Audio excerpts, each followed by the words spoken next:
This is day 300. Why the king is the last to know. I was on a call recently with a senior leader in the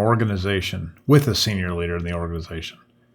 During that call, a problem surfaced which we began discussing vigorously. One of the subordinates on the call was having a visible panic attack. She was horrified that her problem was being brought up in front of her leader in such a manner. No preparation, no triage, no cover story, nothing. Just plain raw truth, unfiltered and real time. This reaction caused me to pause and think this through. I am naturally inclined to pull all the skeletons out of the closet as soon as I discover that they are there.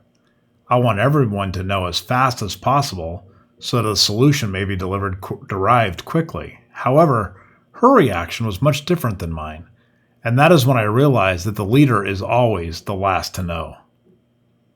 I was doing some research on field notes from the German Army during the later days of World War II. The pending catastrophic collapse of the Normandy area was well known by the officers in the Army. They knew that the muscle and sheer volume of machinery and ammunition being produced by the United States was going to crush them. The level of intel they had was astonishing, actually, but by the time this got up to Adolf Hitler and his inner circle, the doomed defense of the coastline was largely dismissed as a minor inconvenience. This is often the case in hierarchical systems, where subordinates are fearful of reprimand regarding negative or poor reports. I read a study on an effort by a U.S. company to introduce topsoil composting to provinces in southern India many, many years ago. They taught methods and procedures on how to produce more topsoil. This was necessary due to the devastating effect of the monsoon season could have on fertile soil. As any good U.S. company would do, they created a reporting system so they could accurately calculate what each farmer was generating from their composting efforts. The problem is that they did not understand this same phenomenon in reverse. Each farmer would report to their superior a slight exaggeration of soil production.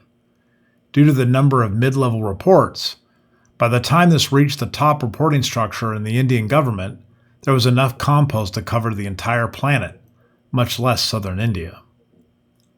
The point in all of this is that if you are the leader, if you are the person in the dominant position, the one that is funding everyone in the reporting chain, then you should expect nothing less than this exact phenomenon. The court that you oversee will only tell you what you want to hear.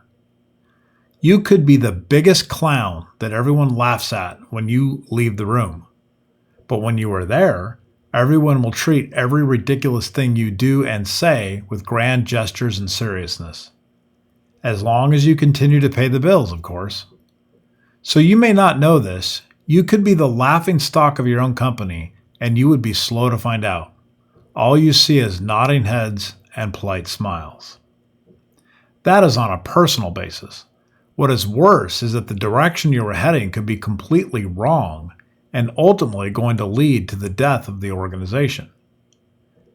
You will think that you are helping. You will go into the conference room and jump up and down with all manner of enthusiasm and exclaim eminent success if everyone would just follow your course. But then a few months later, you will discover that the boat went right off the edge of the waterfall, and everyone that you thought really liked you silently got off the ship and watched it happen. Not saying a word because, after all, the king is the last to know.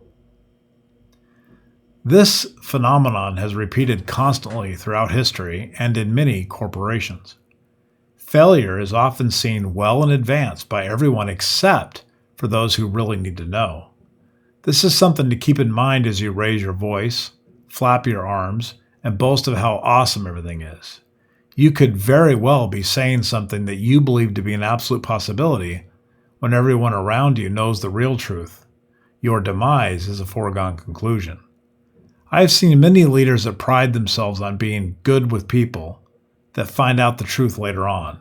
They were only good because they learned to say they were good so that you would go away. The pompous royalty that sits on the throne, basking in their glory, right up until the horde is at their gates.